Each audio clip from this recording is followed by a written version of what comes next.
Entertainment speech is designed to captivate the audience's emotions. Let us put in our minds that entertainment does not necessarily mean humor. It can also mean drama. So its sole purpose is to steer the audience's emotions. Also, entertainment speech is sometimes referred to as special occasion speeches because it is often delivered in mundane occasions. Take note that for entertainment speech, the manner or style of speaking is different. And of course, it is often delivered at special occasions. Like the informative speech and the persuasive speech, entertainment speech should also deliver and communicate a clear message to the audience.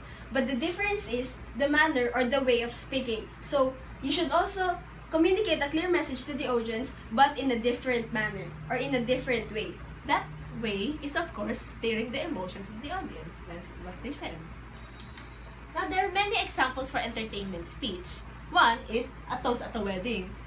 Imagine the newlyweds and you were to give a speech. You don't intend to inform the audience or to persuade them. You're just sharing your stories or your memories with the bride or the groom. So, it is an entertainment speech because you're making them feel something.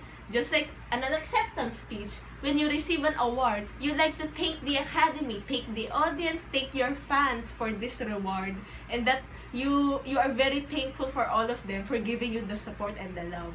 And just like in a motivational speech at a conference, you're motivating them, you're supporting your fellow members in making sure they do their best in what they do. Also, we said that entertainment speech is also called as special occasion speeches because as these examples, you can see that these are special occasions. But take note that majority of the speeches in our lives is actually entertainment. Just like telling your friend about your time in vacation or coming back home from the mall. You don't intend to inform or to persuade. You're just telling them a story and they would enjoy that. They would feel happy just like you. And as we said, the purpose of entertainment speech is to steer your audience emotions. So here are some ways on making a speech entertaining. First, tell jokes. And second, tell funny stories. So while delivering an entertaining speech, you can crack some jokes, you can tell silly stories, you can share your own experiences. Because as we said earlier, entertainment speech is often delivered on a daily basis, on our daily lives. We may not know it, but we are sometimes delivering an entertainment speech. Other examples such as dramatizing an anecdote and of course tell a scary story. Now we can exaggerate our life story because we only intend to make them smile, to make them laugh, to make them cry. You are just making them feel emotions. Next, from the oral communication book, here is a suggested outline of an entertainment speech.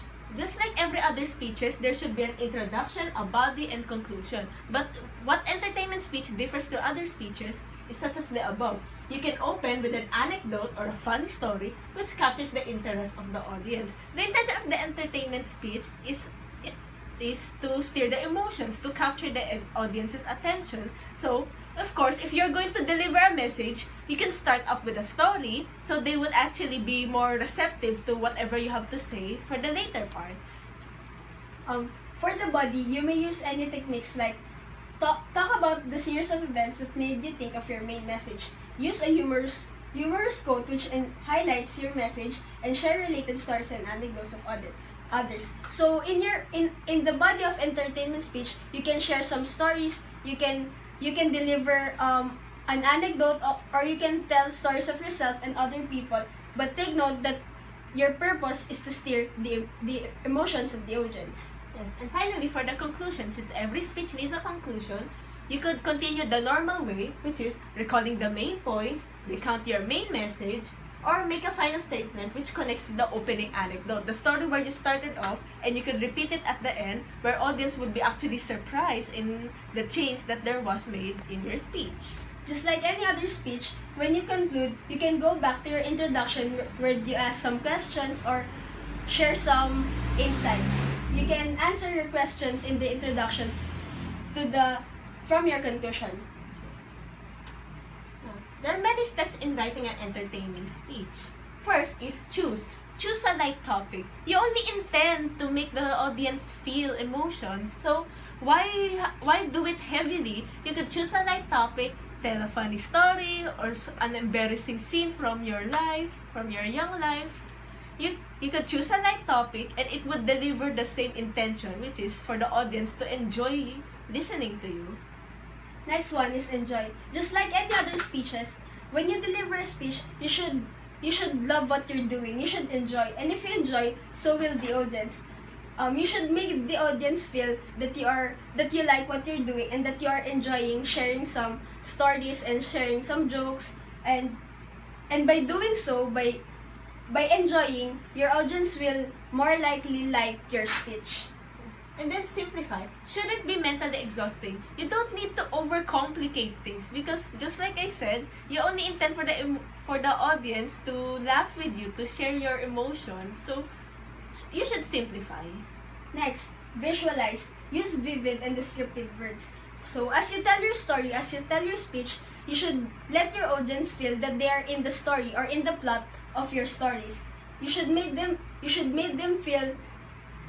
steer their emotions and make them feel happy, sad, or yeah. And then finally, surprise. Be unexpected. You could put a twist in your story, or you could said something in the first, and by the conclusion, when you mention your statement again, the audience will realize a difference, or they would be surprised by the unexpected turn. In order to write and deliver an entertainment speech, you should choose, enjoy, simplify, visualize, and surprise. That is how you make a very good and very interesting entertainment speech. Oftentimes, persuasive speech and entertaining speech is confused. Now, we use a Venn diagram to state the differences and the similarities of these two. For the similarities, both the persuasive and the entertaining speech is to inspire or to motivate an audience to do something. For entertainment speech, it is to feel how you feel, to understand you how you understand the topic. It's like when you tell a funny story, you want them to laugh with you and to enjoy it. So you're inspiring or motivating the audience to feel something. But for the persuasive speech, you inspire or motivate them to do something in your intention. Since you are persuading them, like let's say a cause, they would understand your cause and do something to further spread the awareness of this cause. Or they would buy something from you because we were able to persuade them properly. Now, there are also differences. For persuasive, it's like a problem solution thing. Let's say you introduce global warming. So, you state of its problem and the solutions where you can take action. If you were able to persuade them properly, they would take action, they would understand you and actually do what you say. So, in persuasive speech, you're selling yourself. You are selling this item or you're selling your idea because for the audience, they're just listening to you, and because you persuaded them, their ideas will change in according to yours.